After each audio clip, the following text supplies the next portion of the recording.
Today, we're trading BIAF, Bioaffinity Technologies.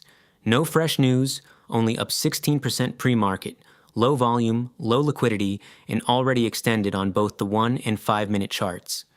Honestly, this was not the time to turn on long mode, but overconfidence from a long win streak will do that. The market has a way of humbling you. After a few small wins, price starts reversing hard. Our first strategic double down triggers at 348, and the software de-risks for a small profit. Volume really starts to dry up. Liquidity is tight. A warning sign we should have respected from the start.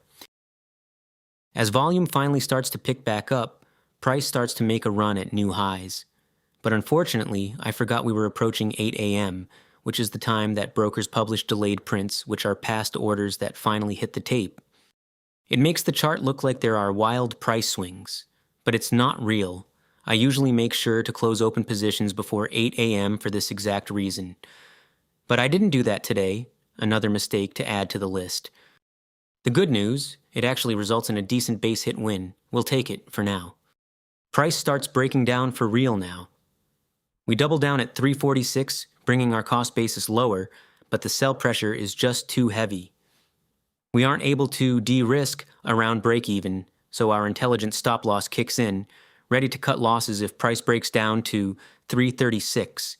Price hits 336 and we stop out for a $1,000 loss. Not catastrophic, considering our long win streak, but a good reminder that turning on long mode for a stock with no fresh news, low volume, and already extended price action is a mistake. But as they say, we live and we learn. Please subscribe, enjoy your weekend, and I'll see you on Monday.